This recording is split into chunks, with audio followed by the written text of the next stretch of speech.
إن الحمد لله نحمده ونستعينه ونستغفره ونؤمن به ونتوكل عليه ونعوذ بالله من شرور أنفسنا ومن سيئات أعمالنا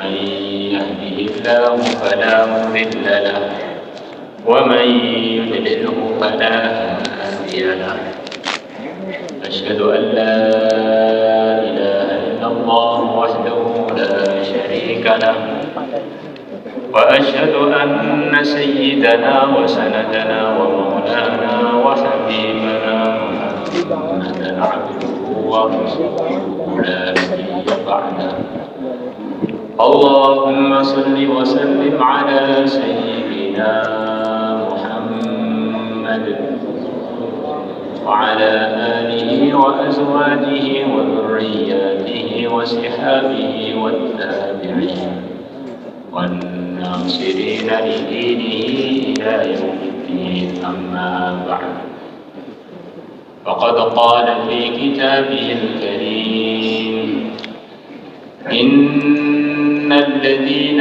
آمنوا وعملوا الصالحات يهديهم ربهم بإيمانهم تجري من تحتهم الأنهار في جنات النعيم دعواهم فيها سبحانك اللهم وتحيتهم فيها سلام وآخر دعواهم أن الحمد لله رب العالمين وقال تعالى ومن يؤمن بالله يهد قلبه وقال النبي صلى الله عليه وسلم لعلي لأن يهدي الله بك رجلا واحدا خير لك من حور النعم أو كما جاء في الحديث وقال النبي صلى الله عليه وسلم الدال على الخير كفاعله أو كما جاء في الحديث. Teman-teman semua, kita bersyukur kepada Allah merasa diuntungkan Allah telah pilih kita menjadi bagian orang yang beriman. Iman itu begitu mahal. Andaikan di dunia ini tidak ada orang yang beriman, maka waktu itu juga dunia akan langsung tidak boleh dipakai, langsung terjadi hari kiamat. لا تقوم الساعة حتى لا يقال في الأرض الله الله. Tidak akan terjadi hari kiamat sehingga tidak dikatakan di dunia ini Allah Allah alias tidak ada orang yang beriman. Ka'bah runtuh berkali-kali, dunia tidak terjadi kiamat. Begitu dunia telah dikehendaki Allah untuk kiamat, Allah datangkan angin wangi yang orang-orang beriman ketika menghirup angin semuanya wafat husnul khatimah. Lepas itu dunia sudah tidak ada orang yang beriman, langsung terjadi hari kiamat. Hadirin yang dimuliakan Allah Subhanahu wa taala, suatu hari seorang sahabat Ibnu Umar radhiyallahu anhu dengan santri-santri beliau di hadapan Ka'bah. Maka beliau berdialog dengan Ka'bah, seakan-akan Ka'bah lawan bicara beliau. Beliau mengatakan, alangkah mulianya engkau wahai Ka'bah, alangkah agungnya engkau wahai Ka'bah. Tetapi orang yang beriman di sisi Allah lebih mulia melebihi engkau wahai Ka'bah. Hadirin, kita telah dengar cerita yang diabadikan dalam Al-Quran. Cerita sepasukan, seorang pasukan besar, satu kelompok besar pasukan, kerajaannya Abraha, dipimpin oleh dia sendiri, berangkat ke Ka'bah untuk menghancurkannya. Maka Allah kirimkan Tayran ababil, burung-burung yang membawa kerikil-kerikil dari neraka. Gak usah batu, kerikil-kerikil saja.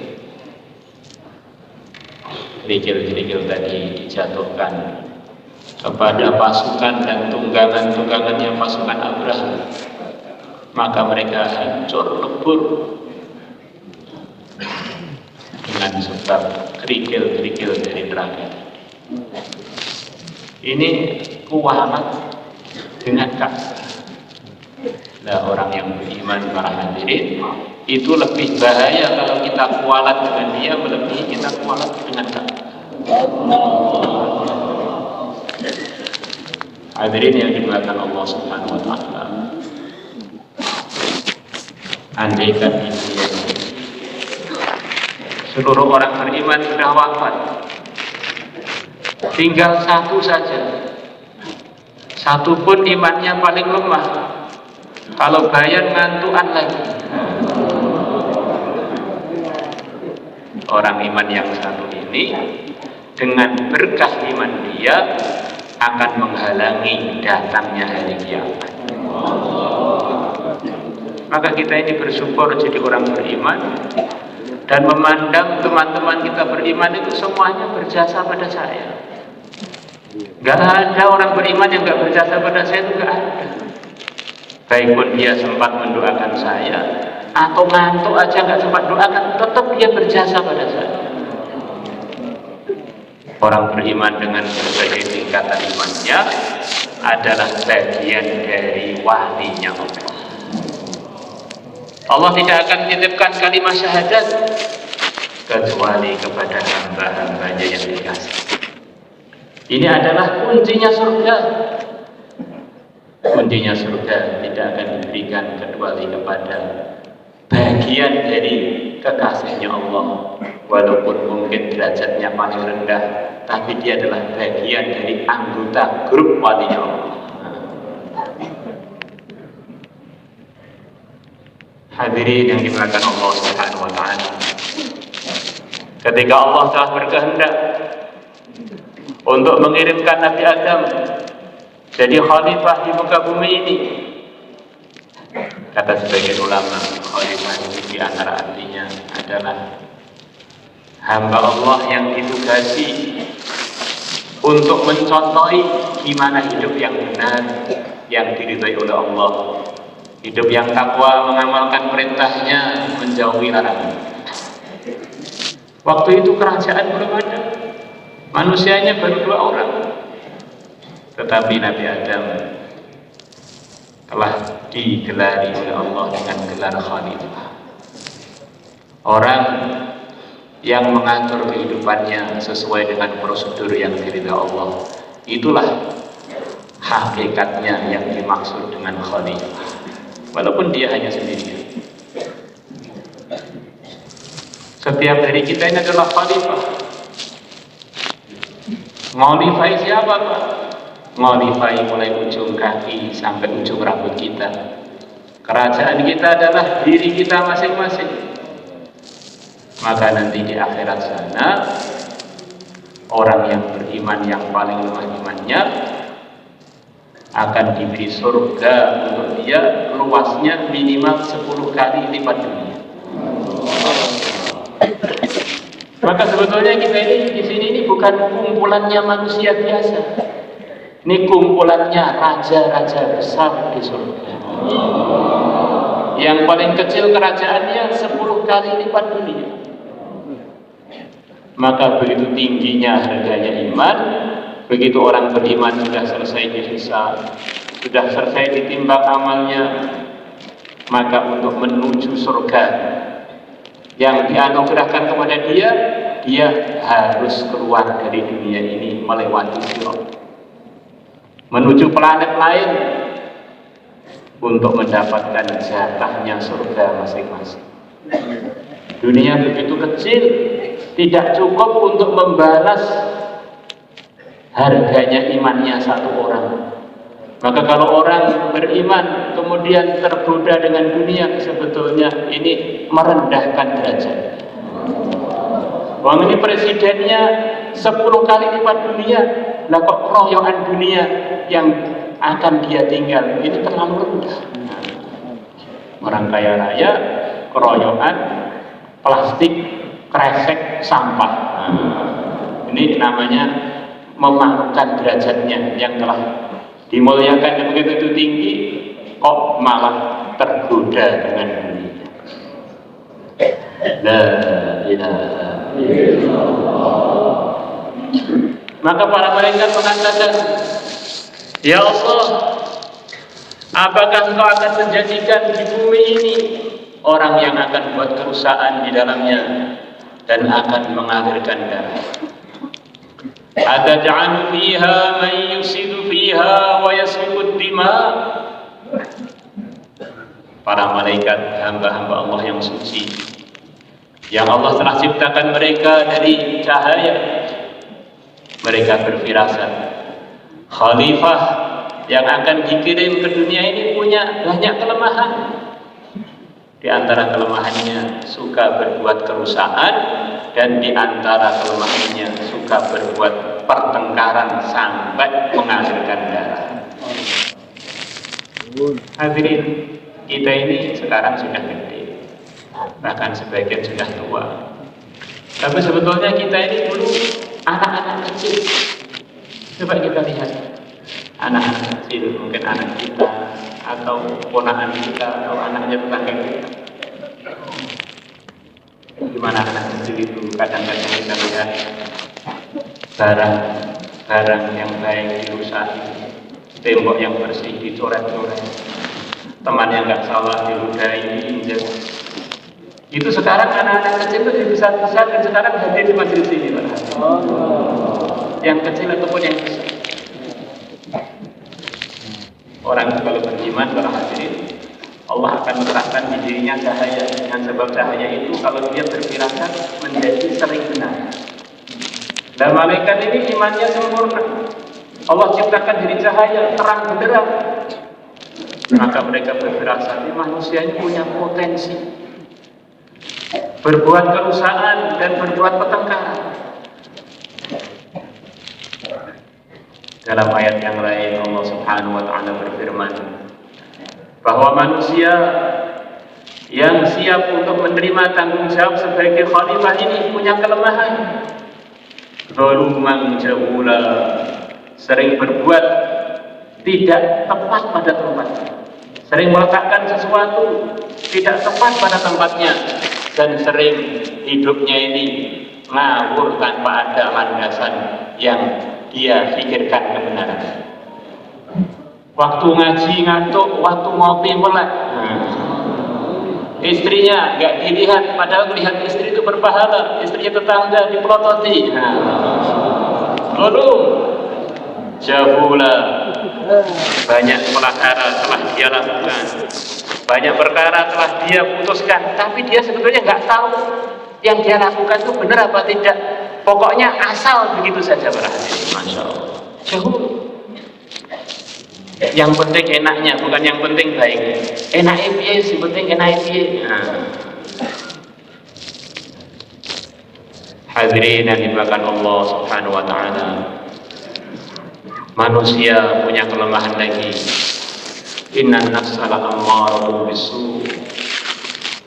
Manusia ini dalam dirinya ada keinginan yang mendorong dia pada macam-macam perbuatan yang tidak baik.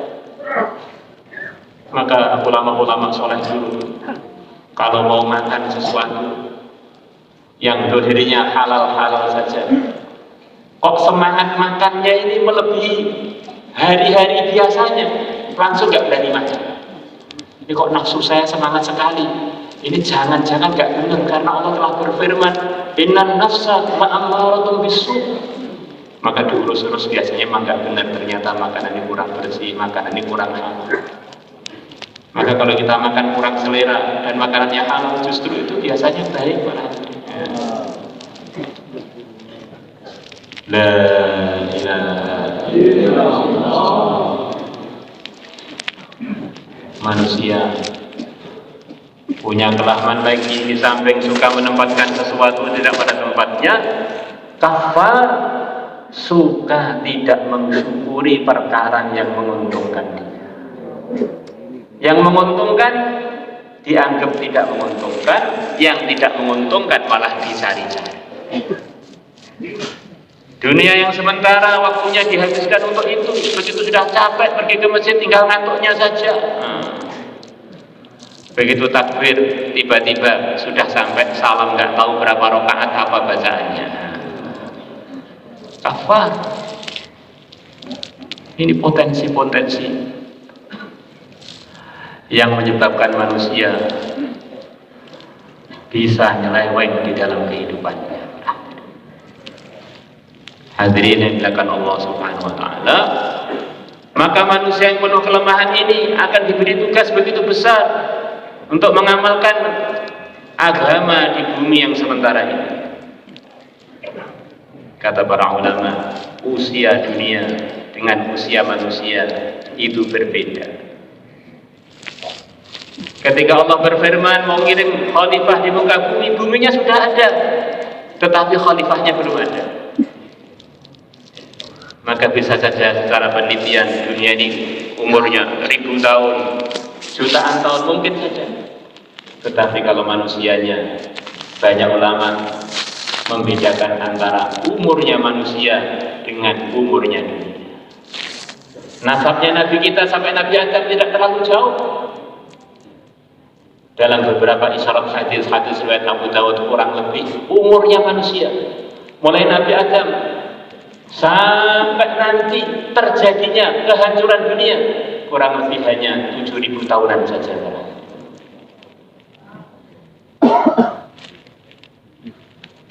Hadirin yang dimuliakan Allah Subhanahu wa taala,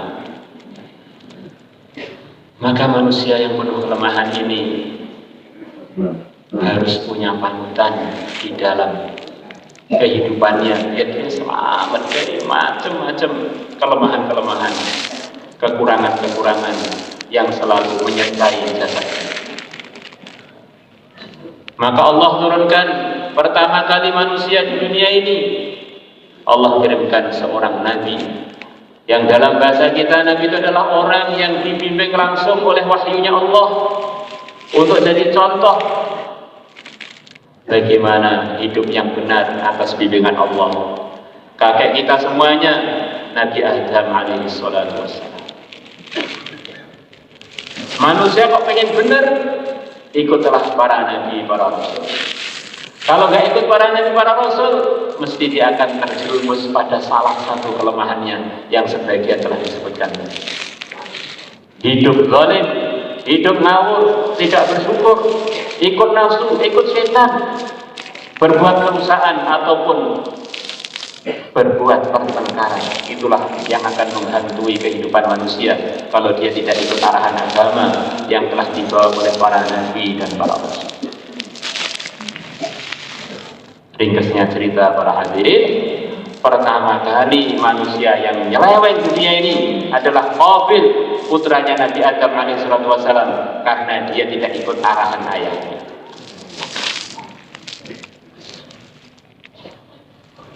Hadirin yang Allah Subhanahu wa taala, supaya kita ini bisa ikut arahan para nabi para rasul, langkah pertama adalah kita dengan meluruskan hati kita, meluruskan keyakinan kita.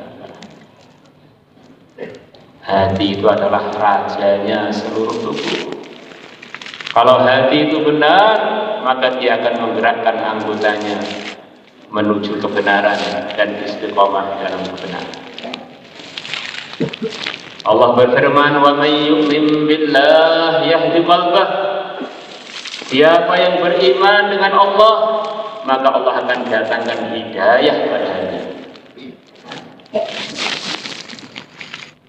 Allah bercerita ada hamba-hambanya yang iman, ada hamba-hambanya yang amal soleh, ada hamba-hambanya yang masuk surga.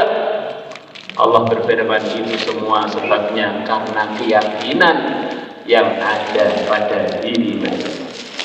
Yahdihim rabbuhum biimanihim. Allah telah berikan hidayah kepada mereka dengan sebab keyakinan yang ada pada diri mereka. Tajri min tahtihimul anhar fi jannatin na'im. Akhirnya mereka wafat husnul khatimah, masuk surga yang mengalir sungai-sungai dari bawahnya, yang dipenuhi dengan kebun-kebun dan macam-macam kenikmatan.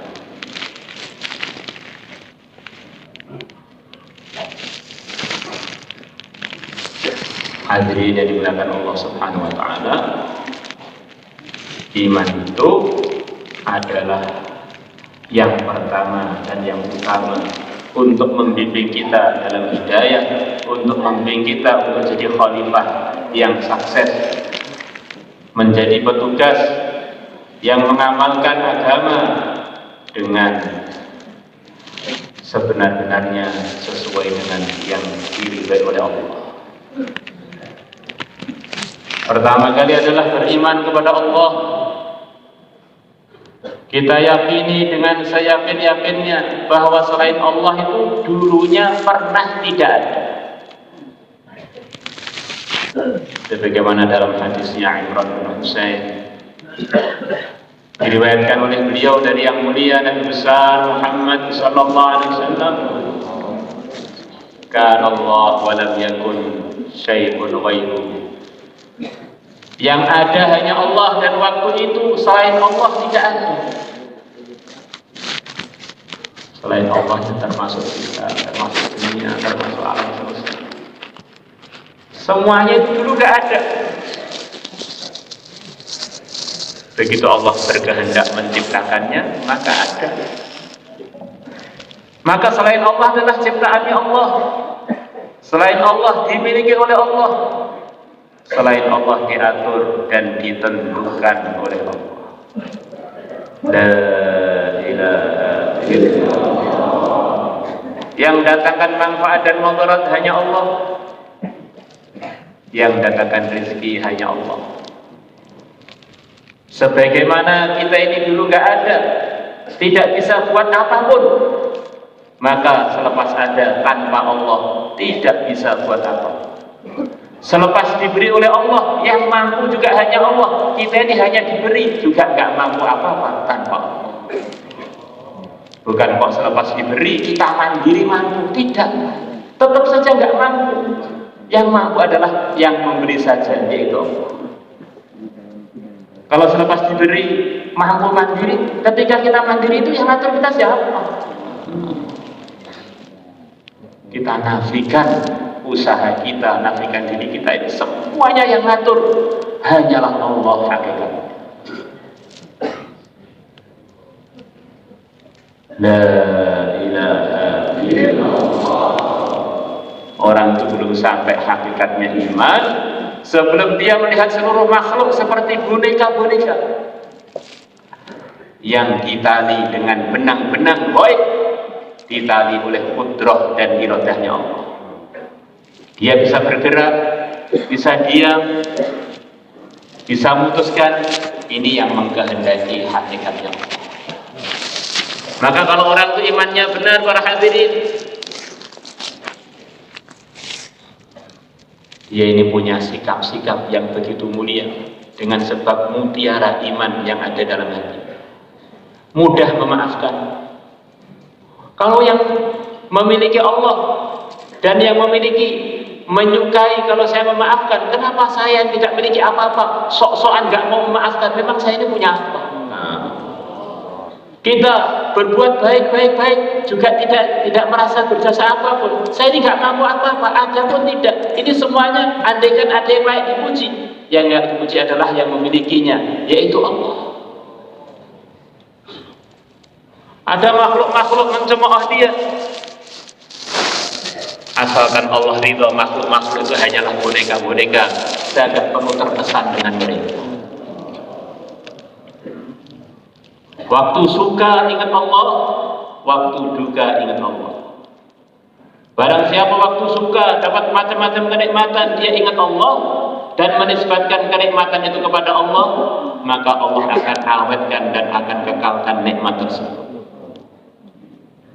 Di antara ungkapan yang disarankan dalam agama kalau kita mendapatkan kenikmatan adalah kita mengatakan Masya Allah la quwwata illa billah.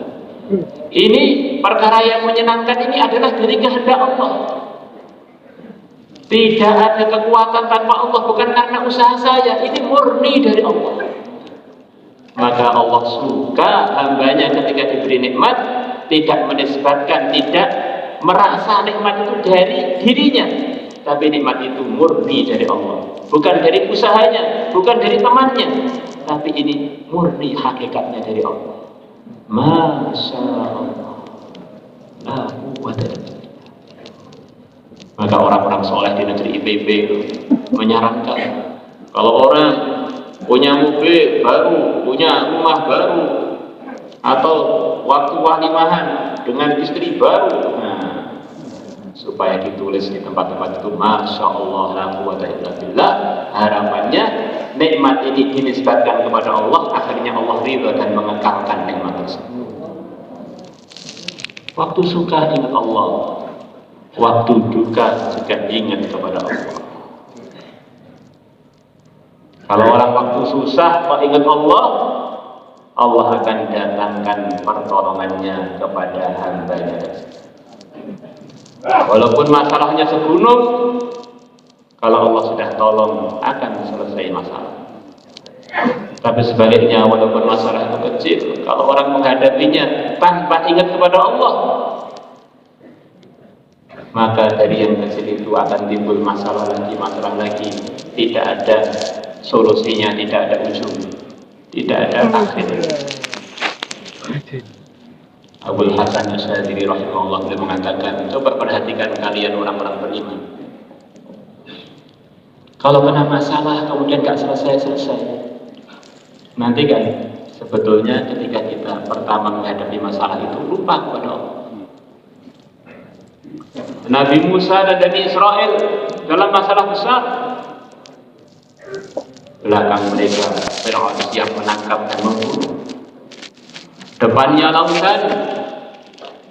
Nabi Musa mengajarkan kepada Bani Israel, begini loh caranya menyelesaikan masalah yang merundung perjuangan kita, kehidupan kita. Bani Israel ketakutan, mereka mengatakan inna lamudrakun, sungguh kita akan ketangkep semua ini. Nabi Musa menasihati Bani Israel, enggak begitu, itu caranya menyelesaikan masalah, bukan ingat masalah, ingat yang menciptakan masalah. Biar yang menciptakan masalah memberikan bimbingan kepada kita. Kala, jangan bilang begitu. Inna ma'ya rabbi sayahdin, sesungguhnya Tuhanku bersama aku, dia akan memberikan petunjuk kepada aku. Kalau ada masalah, ingat apa perintah Allah, nanti akan datang solusi berarti. Ada seorang sahabat, anaknya diculik oleh musuh. Akhirnya sahabat tadi datang kepada yang mulia Nabi besar Muhammad sallallahu alaihi wasallam. Ada masalah, kembali kepada aturan yang diridhai Allah. Ya Rasulullah, anak kami diculik oleh musuh. Anak kami diculik oleh musuh. Ibunya nangis terus. Kami minta solusi untuk menghadapi masalah ini. Nabi bersabda, akbira min qawli la hawla wa la quwwata illa billah. Kalian berdua perbanyak mengatakan la haula wala quwwata illa billah. Ketika menghadapi masalah, nafikan kemampuan kita, nafikan usaha kita, serahkan semuanya kepada Allah. Ini adalah satu ungkapan tauhid, ungkapan keyakinan yang menyebabkan Allah ridho. Ini hambaku telah menafikan dirinya, menafikan usahanya, maknanya hambaku itu minta saya tolong. La haula, saya nggak punya upaya lagi ya Allah. La quwwata, saya nggak punya kekuatan lagi ya Allah, kecuali kalau Engkau tolong. La haula wala quwwata illa billah. Tidak ada upaya, tidak ada kekuatan tanpa ditolong oleh Allah. Waktu dapat nikmat juga ini dari Allah, waktu dapat kesusahan juga hanya minta pertolongan kepada Allah. Maka akhirnya keduanya ulang-ulang kalimat tauhid dari para hadirin. Kalimat yang meluruskan keyakinan, kalimat iman, la haula wala quwwata illa billah, la haula wala quwwata illa billah. Tengah-tengah militan, tiba-tiba di depan rumah ada suara bomba begitu banyak. Akhirnya pintu rumah dibuka, ternyata anaknya telah lepas dari tawanannya musuh, pulang membawa kambing 4.000 para hadirin.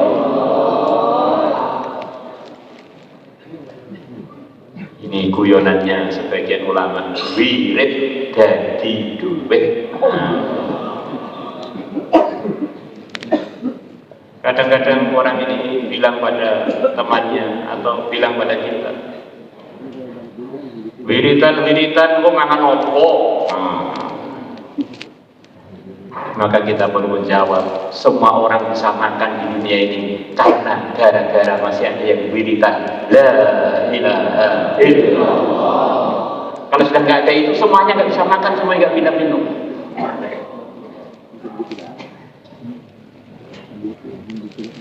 Maka sahabat itu begitu warok, harta datang tidak langsung disantap para hadirin. Tanya pada Nabi, ya Rasulullah, alhamdulillah anak saya lepas dari tawanan musuh, pulang membawa kambing 4.000 kambing. Masya Allah, bagaimana hukumnya? Maka Nabi mengatakan, itu rezeki yang Allah kirim kepada kamu karena ketakwaan. Maka turunlah ayat, wa man yattaqillah yaj'al lahu makhraja wa yarzuqhu min haitsu la yahtasib. Siapa yang bertakwa kepada Allah, Allah akan beri jalan keluar untuk dia dan akan beri rezeki kepada dia dari tempat yang dia tidak menyangka. Maka sebagian ulama mengatakan ayat ini adalah ayat 1000 dinar. Kalau orang membacanya, ini ceritanya turunnya ini adalah untuk menyelesaikan masalah. Maka masalah dia pun harapannya akan diselesaikan oleh Allah. Iman kepada Allah.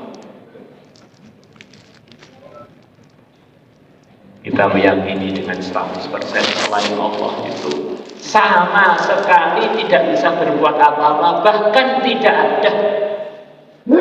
Kalau orang punya keyakinan bahwa 99,9% semuanya dari Allah, kecuali yang tersisa sedikit itu dari makhluk yang namanya saya atau siapa, keyakinan begini ini belum diterima. Akhirnya di alam semesta ini ada sesuatu yang tidak dikontrol oleh Allah. Akhirnya di alam semesta ini ada sesuatu kekuatan yang tidak diciptakan dan diatur oleh Allah. Ini keyakinan ini belum sesuai dengan yang diridhai oleh Allah. Maka kita tuntaskan, selain Allah itu nggak ada, diadakan. Sebagaimana sebelum ada nggak bisa buat apa-apa, tanpa Allah ada aja enggak. Selepas diadakan tanpa Allah pun tidak bisa berbuat apa. La ilaha illallah. Kadang-kadang ada orang protes, ngaji kok mengarahkan apa-apa Allah, Mbak ya beri arahan yang lebih logika begitu. Hadirin, semua arahan yang tidak mengarah apa-apa hanya bisa diselesaikan oleh Allah, itu sebetulnya arahan-arahan yang menipu. Karena selain Allah itu tidak bisa buat apa-apa. Kalau kita mengarahkan seseorang kepada sesuatu yang tidak bisa buat apa-apa, bukankah itu kekejaman kepada dia, para hadirin? Bukankah itu pengkhianatan kepada dia? Maka para nabi, para rasul semua arahannya sama, yaitu meluruskan iman dalam menghadapi segala masalah. Ada seorang ulama berdoa. Setiap berdoa datang suara malaikat dari langit, doa kamu nggak dikabulkan oleh Allah. Dia doa lagi sampai 40 tahun. Maka murid-murid beliau atau kenalan-kenalan beliau pada bilang, wahai Syekh, setiap kamu doa sudah langsung ada jawaban dari malaikat, doa kamu nggak kabul, kok terus doa terus? Maka beliau menjawab, nah selain Allah loh, nggak bisa buat apa-apa. Saya mau doa pada siapa? Kalau Allah belum terima ya saya doa lagi sampai kapanpun yang saya minta hanya Allah. Walaupun Allah nggak memberi, selain Allah mah nggak ada kok. Nggak ada solusi lain, hanya Allah. Maka tengah-tengah beliau tidak begitu itu, tiba-tiba malaikat di langit menjawab, sekarang doa kamu diterima oleh Allah. La ilaha illallah.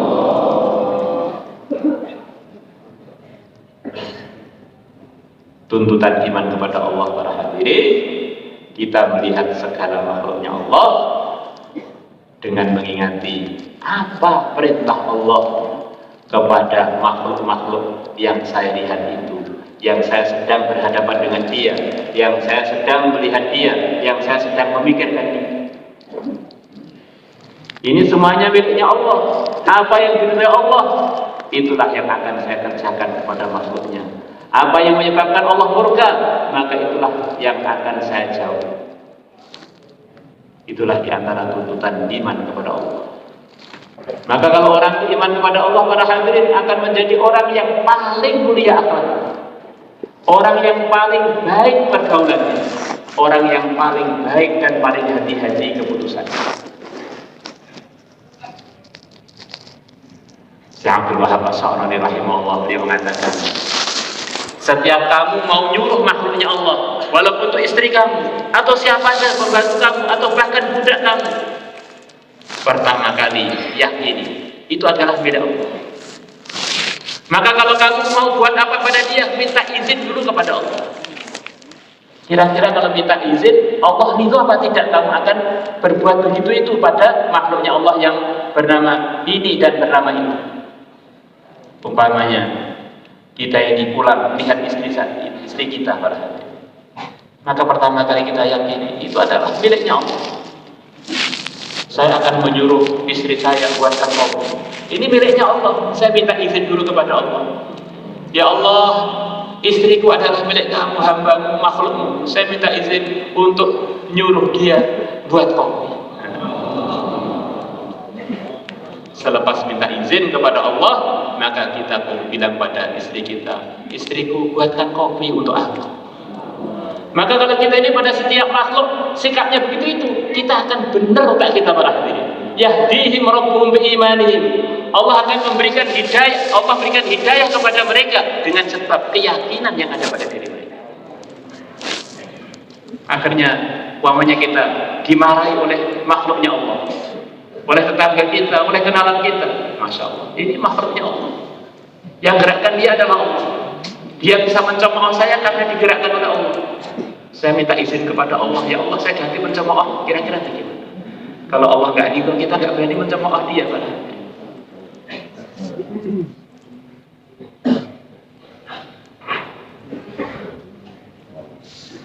Orang itu para hadirin, kalau sudah dibuka oleh Allah bahwa semua makhluk itu yang gerakkan adalah Allah, yang menciptakan adalah Allah, yang memberikan adalah Allah, dia bisa mengambil kebaikan-kebaikan dari makhluk siapapun.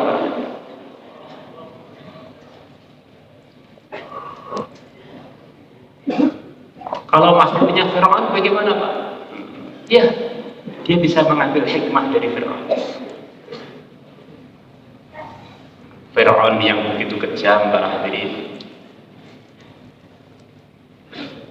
dia ini digerakkan oleh Allah untuk berpikir,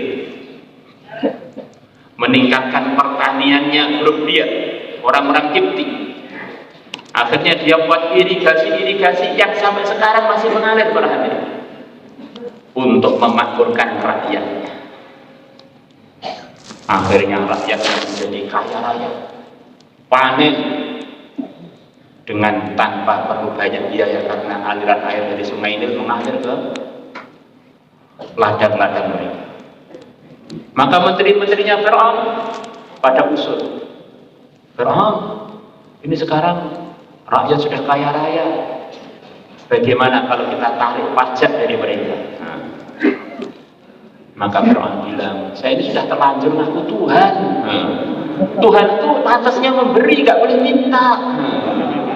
Kalau saya minta ya malu-maluin, saya sudah terlanjur memposisikan diri saya sebagai Tuhan. Pokoknya gak ada. Mesir zaman saya free pajak. Masya Allah.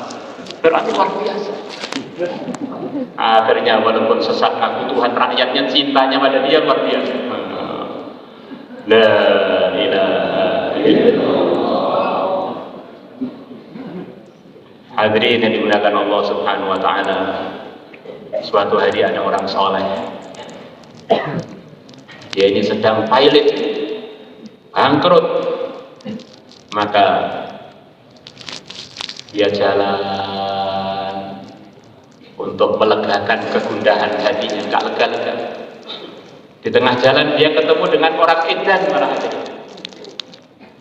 Karena sedang pusing, wah, ngomong dengan orang waras sudah biasa, saya mau ngomong dengan orang edan aja. Maka dia sebelum ketemu orang edan tadi, dia punya partner bisnis dia, mengatakan kepada dia, kalau kamu mau, utang kamu kita bayar semua, kamu tak beri modal, tapi syaratnya ikut grup kami keluar dari Islam. Maka dia tanya pada orang gila, orang gila, bagaimana pendapat kamu? Saya ini utang saya banyak, misalnya bangkrut. Ini orang-orang yang kenal dengan saya pada nawarin saya mudah, bayar utang saya tuntas, tapi syaratnya saya keluar dari Islam, gimana? Maka orang edan tadi mengatakan, kami itu loh, saya itu loh yang orang edan itu tidak seedan kamu, kok punya pemikiran begitu? Saya edan aja nggak mau jual agama saya, kamu katanya waras kok mau jual agama? Tanya lagi pada saya. Maka orang tua ini mengatakan, Masya Allah, Allah telah mengirimkan makhluknya yang edan untuk nasihati saya. Nggak perlu dari ulama pada hadirin, kalau orang sudah dibuka tauhid benar, dari orang gila saja bisa mengambil kebaikan pada hadirin.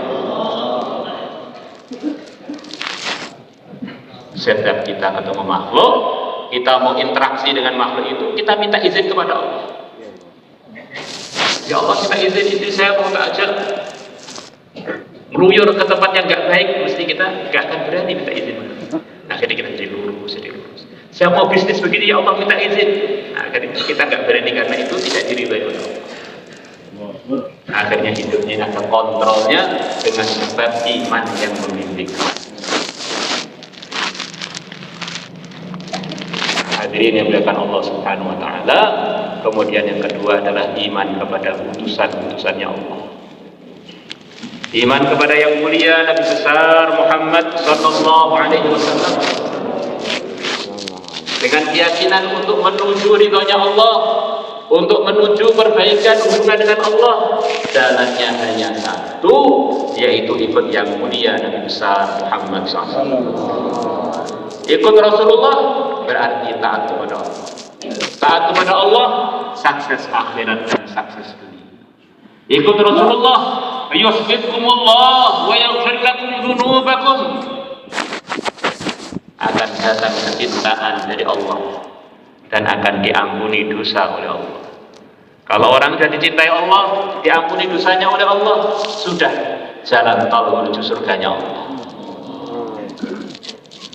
Maka kita evaluasi kehidupan kita 24 jam, bagaimana semuanya ikut arahan, ikut Islam yang telah dibawa oleh yang mulia Nabi besar Muhammad sallallahu alaihi wasallam.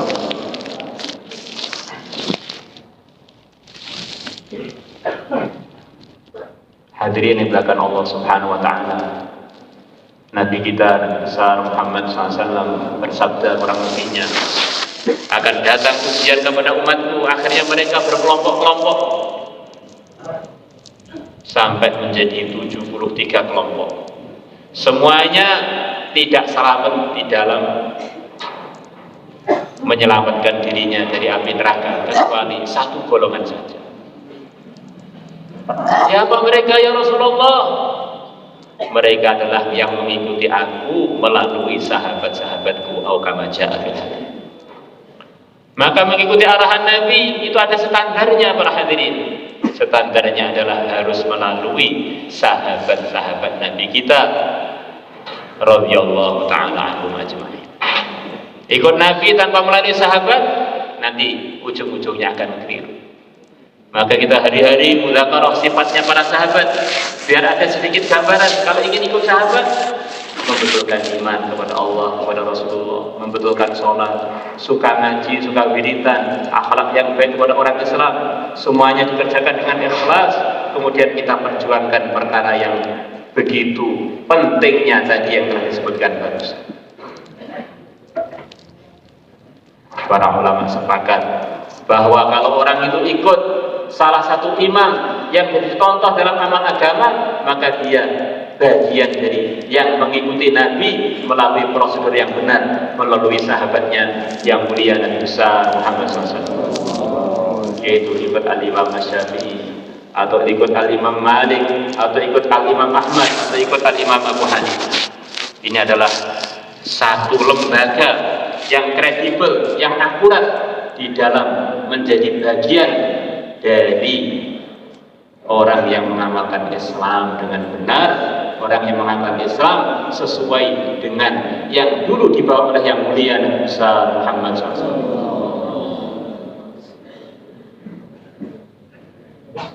Hadirin, kalau orang itu sudah mengamalkan arahan agama, maka dia ini sudah sampai maksud para hadirin, yaitu ridhonya Allah. Maka kalau kita sudah dalam amal agama, andaikan Israel datang, maka nggak usah berhenti, teruskan aja. Kita ini sudah dalam ridhonya Allah. Andaikan kita makan sudah sesuai dengan arahan agama, makan yang halal dengan tangan kanan, umpamanya di antara arahannya, dengan baca bismillah. Israel datang, teruskan makan, selesai makan sudah jadi penduduk surga. Maka kita mulai pagi sampai tidur lagi kita evaluasi. Jangan sampai ada celah yang tidak ikut arahan Nabi, akhirnya nanti jadi masalah. Hidup kita hanya sekali, nggak boleh jadi percobaan para hadirin. Jangan sampai waktu celah itu masuk, kita mati di situ, itu akhirnya mati kita tidak husnul khatimah. Pagi di dalam sunnah, siang di dalam sunnah, malam dalam sunnah, waktu itu dalam sunnah, kapan aja wafat masuk surga husnul khatimah. Insyaallah kita semuanya niat. Satu-satunya jalan untuk meraih ridhonya Allah hanyalah dengan mengikut yang mulia dan besar Muhammad SAW. Hadirin yang dimuliakan Allah Subhanahu wa taala, kita beriman kepada Al-Qur'an. Yang mulia dan besar Muhammad SAW bersabda, aku telah tinggalkan kepada kalian umatku dua nasihat. Satunya nasihat yang diam, satunya nasihat yang berbicara.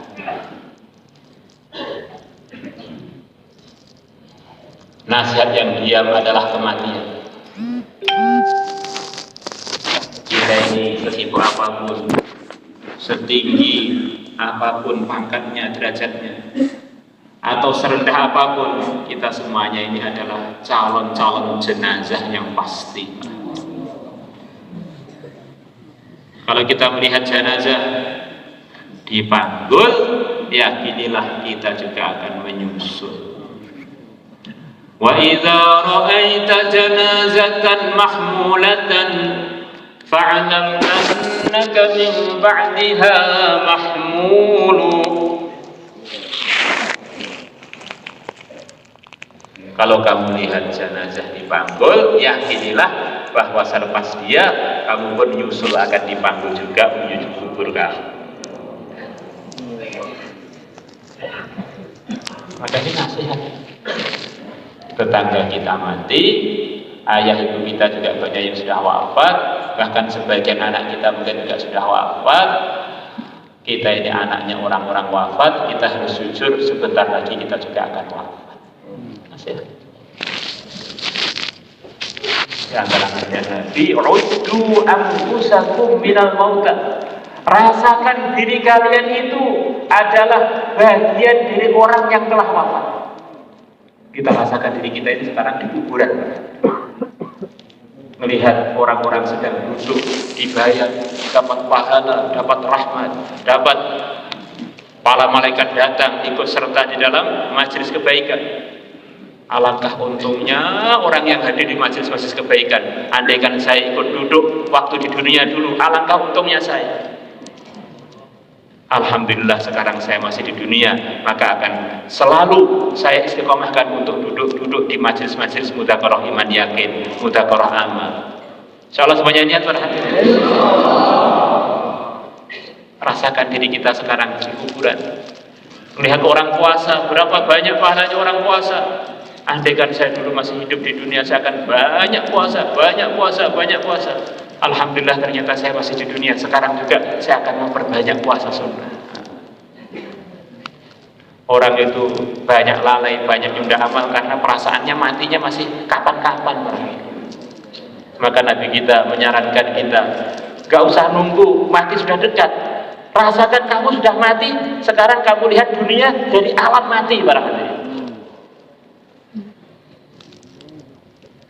Dan yang kedua adalah nasihat yang bersejarah, itulah Al-Quran. Allah telah kirimkan Al-Quran kepada Nabi kita untuk disampaikan kepada umat, untuk jadi nasihat, pedoman, untuk jadi arahan supaya umat diridhai Allah, mengamalkan perintah-perintahnya dan menjauhi larangan-larangan. Di antara isi Al-Quran, para hadirin, warka'u ma'ar raki'in. Kita para laki-laki diperintahkan untuk sholat berjamaah. Yang merintahkan langsung Allah para warka'u ma'ar raki'in. Insyaallah kita semuanya niat para hadirin yang dimuliakan Allah Subhanahu wa taala. Di antara nasihat Al-Qur'an, kita diperintahkan langsung oleh Allah untuk meluangkan waktu memperjuangkan agama Allah. Ini bagian perintah langsung dari Al-Quran. Perintahnya Khalik kita kepada kita. Infiru khifafan wa thiqala wajahidu fi sabilillahi amwalikum wa anfusikum. Maka kita semuanya, kita atur waktu kita, sebagian waktu kita gunakan untuk memperjuangkan agama Allah. Insyaallah semuanya ini terhadap. Para ulama mengatakan orang tua hidupnya tidak ada perjuangannya. Ceritanya itu kalau ditulis di buku, satu baris sudah kepanjangan berarti. Si Pak Fulan lahir, gede, mati. Jadi kalau orang itu hidupnya ada perjuangannya, di sana menghidupkan masjid, di sana jadi asbab kebaikan, di sana menghidupkan TPA, di sana jadi asbab orang sholat jamaah, di sana jadi asbab orang dapat hidayah, di sana mengislamkan orang, di sini, masya Allah. Akhirnya buku catatan amalnya ini bertumpuk-tumpuk, belum selesai-selesai ditulis oleh para malaikat.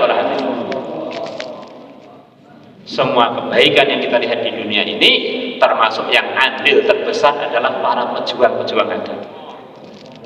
Masya Allah, bagaimana kita bisa bayangkan pahalanya para dai sebelum kita, Wali Songo dan teman-temannya, seluruh Nusantara dapat hidayah.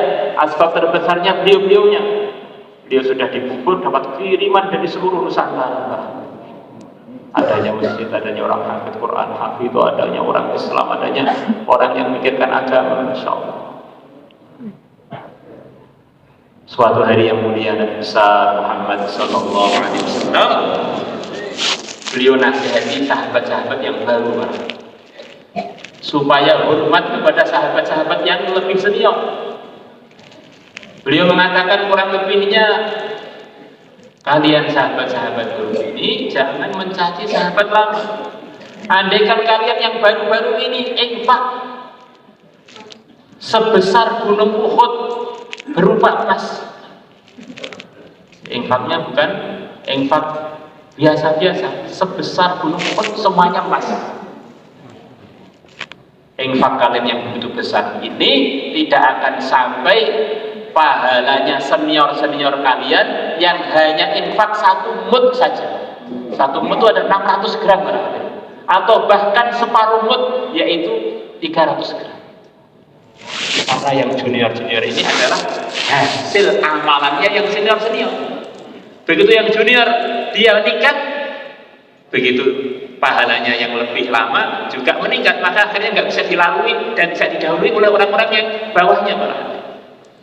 Maka itulah kata para ulama, sekecil-kecilnya sahabat, wali sebesar apapun sampai hari kiamat, tidak ada yang bisa sampai ke derajatnya selemah-lemahnya sahabat.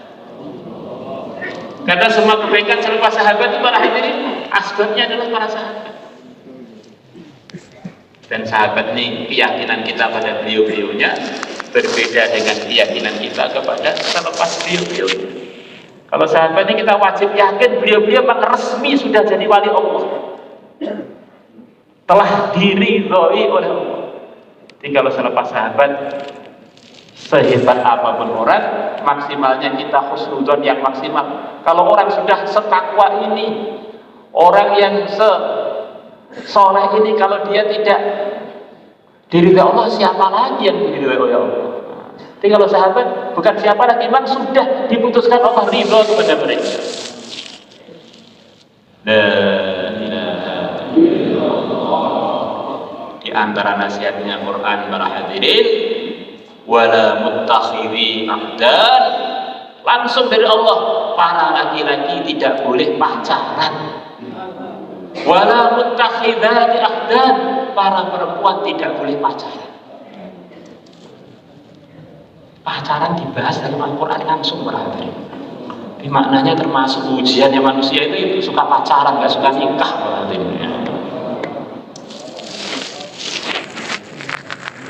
Maka di antara tuntutannya Al-Quran adalah kita jadikan Al-Quran jadi jalan hidup kita, pedoman hidup kita berarti. Kata para ulama, semua orang Islam perlu menunaikan 3 haknya Al-Quran. Hak lafadznya dibaca dengan baik, dan juga usaha mewujudkan lembaga-lembaga, gerakan-gerakan untuk menjaga lafadznya Quran, madrasah tahfidz, madrasah tahsinul Quran. Ini adalah kewajiban umat kepada Al-Quran. Kemudian yang kedua adalah menunaikan haknya memahami artinya Al-Quran. Maka perlu ada sebagian umat Islam yang berusaha untuk mendalami makna-makna Quran supaya dia jadi tuntunan bagaimana mengamal Quran yang benar di dalam kehidupan.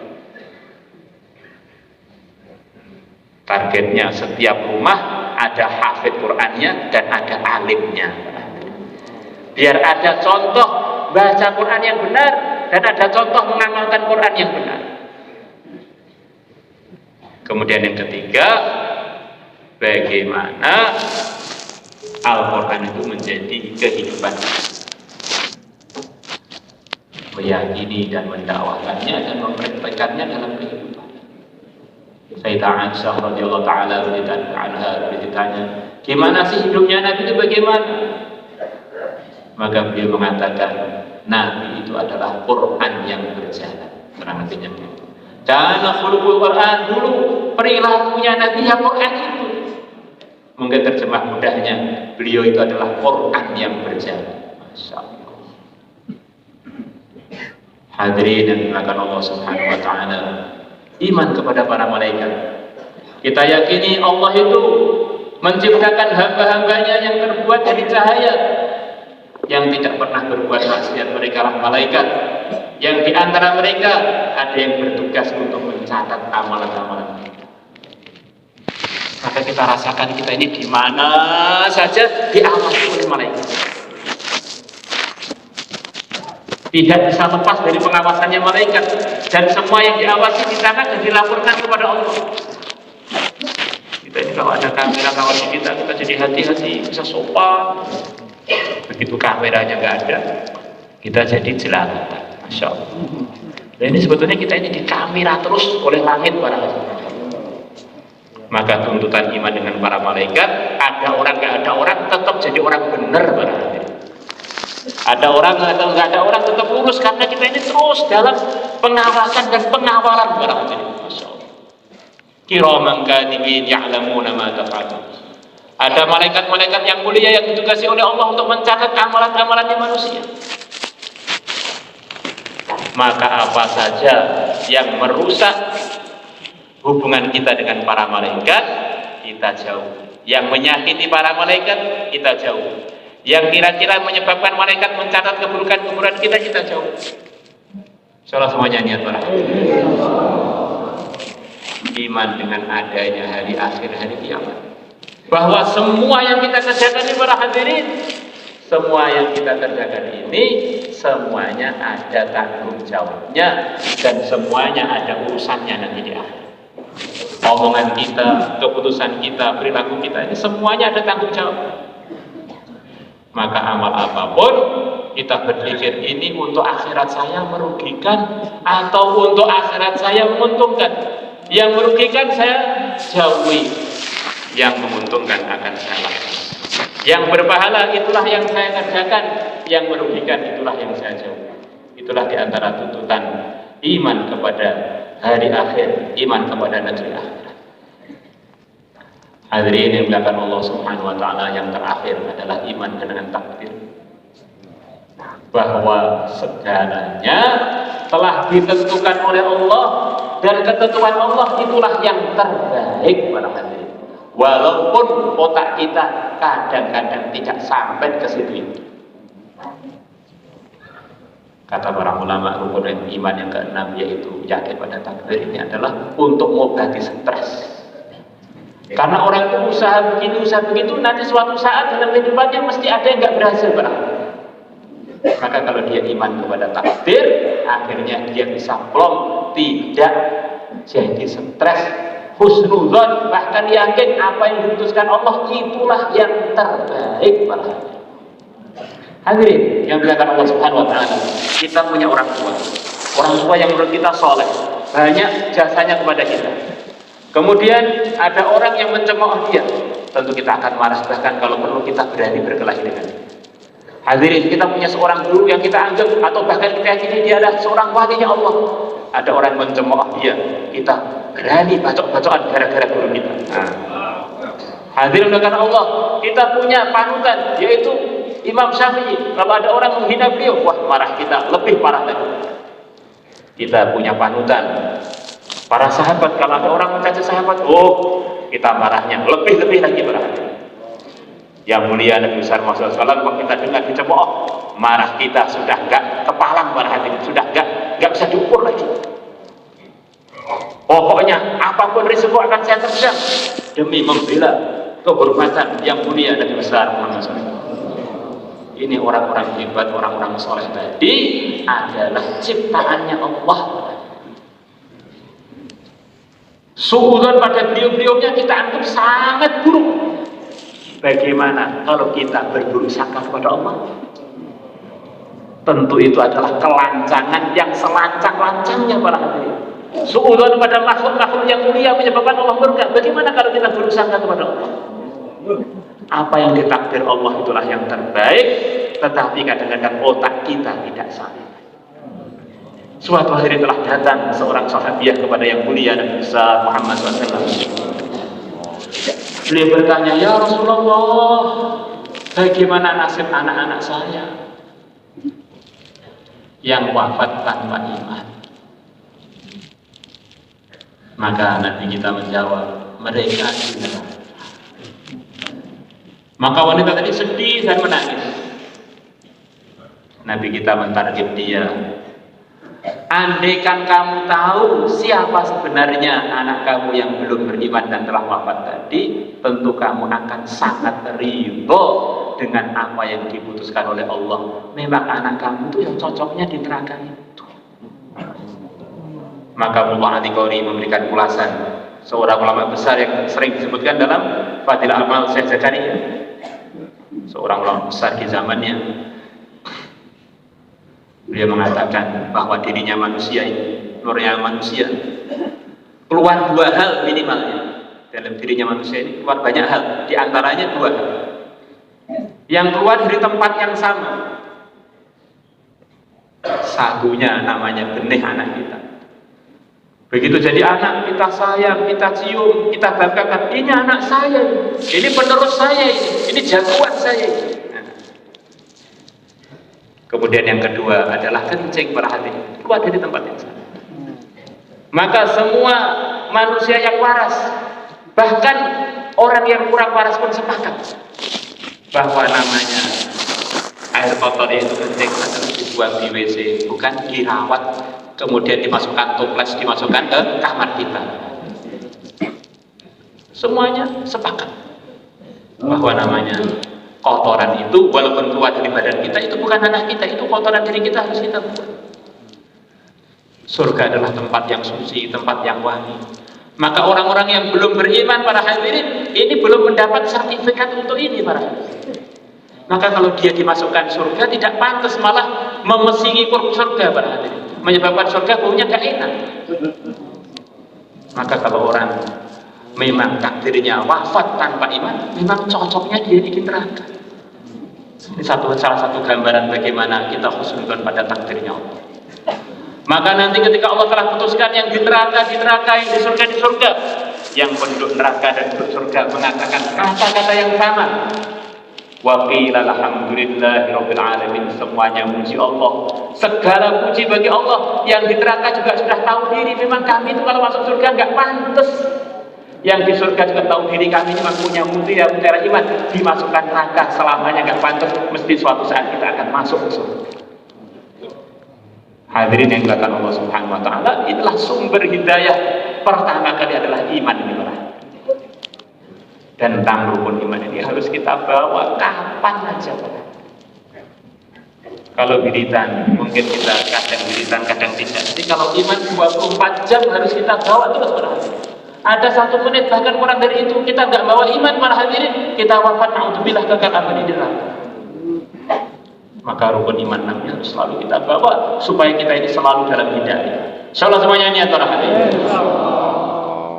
Hadirin Allah Subhanahu wa taala, para ulama membedakan antara keyakinan dan amal. Walaupun semuanya ada di jasad kita ini, para hadirin. Keyakinan juga ada di jasad kita, amal juga ada di jasad kita. Maka iman dan amal ini semuanya di jasad kita. Selepas imannya benar, kita perbaikan amal. Karena sama-sama di jasad saling mempengaruhi, para hadirin. Kalau imannya benar, akhirnya mendorong amalnya benar. Kalau amalnya benar, menguatkan imannya yang sudah benar. Kalau hatinya imannya kurang benar, akan menggerakkan anggota tubuhnya untuk menuju yang tidak benar. Begitu juga kalau anggota tubuhnya tidak benar, akan mempengaruhi imannya yang sudah benar. Maka para ulama mengatakan al-imanu yazidu wa yanqus, yazidu bi ziyadatil a'mal wa yanqusu bi ma'asi. Iman itu bisa tambah, bisa berkurang. Kalau orang taatnya tambah, imannya akan menguat, akan bertambah. Kalau orang yang berbuat maksiat, maka imannya akan terkurangi, para hadirin. Maka selepas iman orang itu benar, maka dia harus usaha untuk meluruskan amalnya, biar imannya terus terawat, meningkat, menguat, akhirnya hidup dengan benar, amal dengan benar, wafat husnul khotimah. Insyaallah semuanya niat, para hadirin. Maka untuk itu semua, siapa yang siap meluangkan waktu untuk pelurusan iman dan amal, silahkan untuk keluar 1 tahun, para hadirin, silahkan, insyaallah. Para jamaah sekalian, jamaah 1 tahun yang belum terdaftar, yang belum masuk rombongan, yang masih terlewat